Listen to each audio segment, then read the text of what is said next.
Welcome to the channel. In this video, we're covering the evolution of Kung Fu Panda villains. Kung Fu Panda, 2008. You? Him? He's a panda. You're a panda.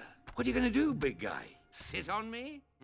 Tai Lung was the main antagonist of the first Kung Fu Panda film. He was the adoptive son and former student of Master Shifu, as well as a powerful master of the leopard style of Kung Fu. As a child, Tai Lung showed a natural talent in the art of Kung Fu and was lovingly trained by Shifu, who was convinced that Tai Lung was the foretold Dragon Warrior. Over time, Tai Lung became proud and overly confident in his abilities, having mastered advanced Kung Fu techniques such as nerve attacks, as well as all 1,000 scrolls of Kung Fu. It was this overwhelming pride and lust for power that alerted Oogway of the darkness in Tai Lung's heart, and he refused to give him the title. As a result, Tai Lung violently lashed out and was put away in a prison cell. 20 years later, Tai Lung's rage greatly intensified, and he had broken out of prison to take his position, saving the most rage for his former master. Tai Lung stood out as the most fearsome with his raw power and martial arts expertise, making him a powerful threat to Po and his allies. Despite his heartless and insensitive exterior, Tai Lung was naturally unassertive and insecure, so he never believed in himself and needed the scroll to see himself as worthy. Before meeting up with Po, Tai Lung expected the Dragon Warrior to be a serious threat, tough and scary. But to his surprise, his competition was a fat panda. In the end, however, Tai Lung was defeated by Po. He reappeared in cameos and flashbacks in several TV series in the franchise. In Kung Fu Panda 4, Tai Lung had been residing in the spirit realm in meditative self-reflection for years. He was pulled out of the spirit realm by the Chameleon, who had been mimicking him and wanted to have full access to his powers. In the end, Tai Lung took the Chameleon with him to ensure she couldn't cause any trouble in the mortal realm, and promised to make sure she faced the consequences of her actions. Maybe Oogway was right about you. You aren't completely useless after all. Oh my gosh, thank you so much. Kung Fu Panda 2, 2011. Greetings, Panda. We meet at... Hey, how you doing? Hey. The second film in the franchise had two villains, Lord Shen, who was the main antagonist, and Boss Wolf, who was Lord Shen's second in command. The Wolf Boss was the leader of Lord Shen's wolf army, and essentially his second in command. Very little background was given on him or what he was before joining Shen. However, it was derived that he was present during the time Po was separated from his mother, and that Po's father was the cause of the scar on his eye. Unlike his boss, he never underestimated Po's abilities and cared for his men. He was ultimately killed by Shen because he refused to fire against his men with the cannons in a desperate attempt to slay Po. As the main antagonist of the film, Lord Shen was a white male leucistic Indian peafowl who was a member of the royal peacock family. His feathers were white with red and black eye spots, and he wore a white silk robe with a symbol on the back. As a young male, Shen was already in line to rule Gongmin City, but he strived for even more power. While he was growing up, Shen showed an increasing interest in making weapons from the gunpowder used for the fireworks. When the soothsayer proclaimed that if Shen continued with his dark pursuits, he would be defeated by a warrior of black and white, he assumed the warrior referred to a panda. As such, he massacred the entire panda village, which left many, especially his parents, traumatized, and they banished him and canceled him from the throne. Many years later, when he returned, he forcefully reclaimed the throne and asked the soothsayer to read his future again, but she asserted that nothing had changed. When he learned of Po's existence, he ordered for Po to be brought to him. He initially thought Po was a simpleton and not the prophesized warrior, but came to fear him as he displayed his skills and attempted to kill Po with a cannon blast to avoid his prophesized defeat. In the end, Lord Shen was crushed and killed by the machine he built, which later exploded. In the 2024 film, Lord Shen made a non-speaking cameo appearance when he was pulled out of the spirit realm, and his powers were sucked out of him. The year of the peacock begins now. Right now? Because it's the middle of the year, so you'd only get like a half of the year of the peacock. Kung Fu Panda, Secrets of the Masters, 2011. The Street Fighters. I watched you from my cell.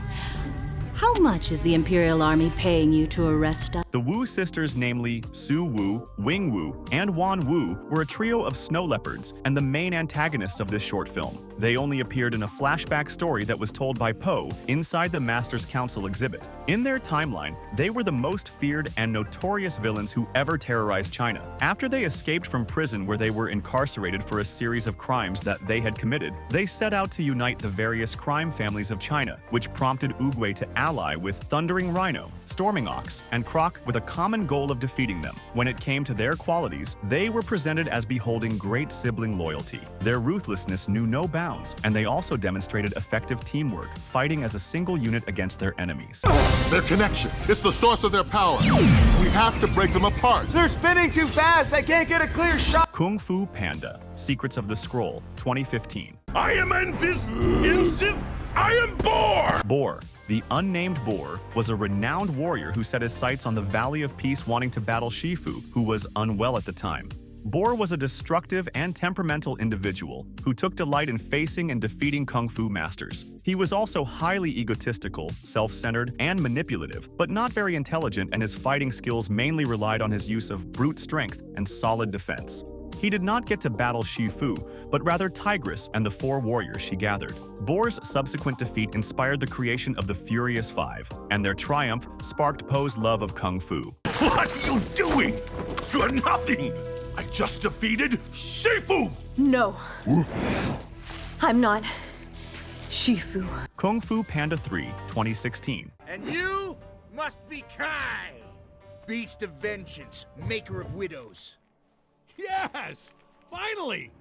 Thank you! Kai was originally a friend and brother-in-arms to Grand Master Oogway and was taught how to use his chi by the pandas of the secret panda village. Kai became power-hungry and learned how to take chi from others, forcing Oogway to send him to the spirit realm, where he spent 500 years. While in the spirit realm, he collected the chi of every kung fu master who ended up in the spirit realm after dying before challenging Oogway to a duel, who he successfully overpowered and absorbed his chi, allowing him to go back to the mortal world. While in the real world, Kai was irritated by the fact that no one knew who he was, nor had they heard of him. He was, however, pleased when Po addressed him by his titles, even thanking him in quite a polite manner and claiming that it made him almost want to spare his life. Kai was an extremely powerful warrior and was easily one of the strongest warriors known to have ever lived. Despite not knowing each other for long, it was clear that Kai and Po didn't like each other, and unlike the others, Kai was the only villain whom Po never tried to reason with or spare. He was ultimately defeated by Po, who overloaded him with chi, which led to his demise. He also later appeared in cameos of TV shows from the franchise and in the 2024 film as one of Chameleon's captives. It took me 500 years to take Oogway's chi. I will have yours if it takes me 500 more! Chitty chitty chat chat. Shit. Chat. Kung Fu Panda 4, 2024. Can't you even die right? Can't you even kill wrong? Nope. Wordplay didn't come together. Now about that staff. As the main antagonist of the 4th film installment in the franchise, the Chameleon was the most powerful sorceress who possessed the ability to shapeshift into others. The Chameleon wore a long red and green gown that had Chinese ornaments and a golden crown on her casque. When it came to her personality, she was an arrogant, devious, manipulative, intimidating, charismatic, and bitterly cynical female who craved respect and power, which came as a result of being ridiculed for her size and rejected from multiple kung fu schools growing up. Additionally, she presented herself as a calm, affable, and soft-spoken lady, but underneath this facade was an utterly ruthless, cruel, and vicious being. As an adult female who controlled Juniper City, she easily lured Po into her trap and got hold of the Staff of Wisdom, which she used to open the spirit realm, and stole the chi of multiple kung fu masters, making her the most powerful kung fu master. With the combined efforts of Po and her former apprentice Jen, the Chameleon was defeated and sent to the spirit world along with the other spirits, where she was to be monitored to ensure that she caused no more trouble. Well done, Shen. You never said you were gonna hurt him. What's the second rule of the streets? Someone always gets hurt.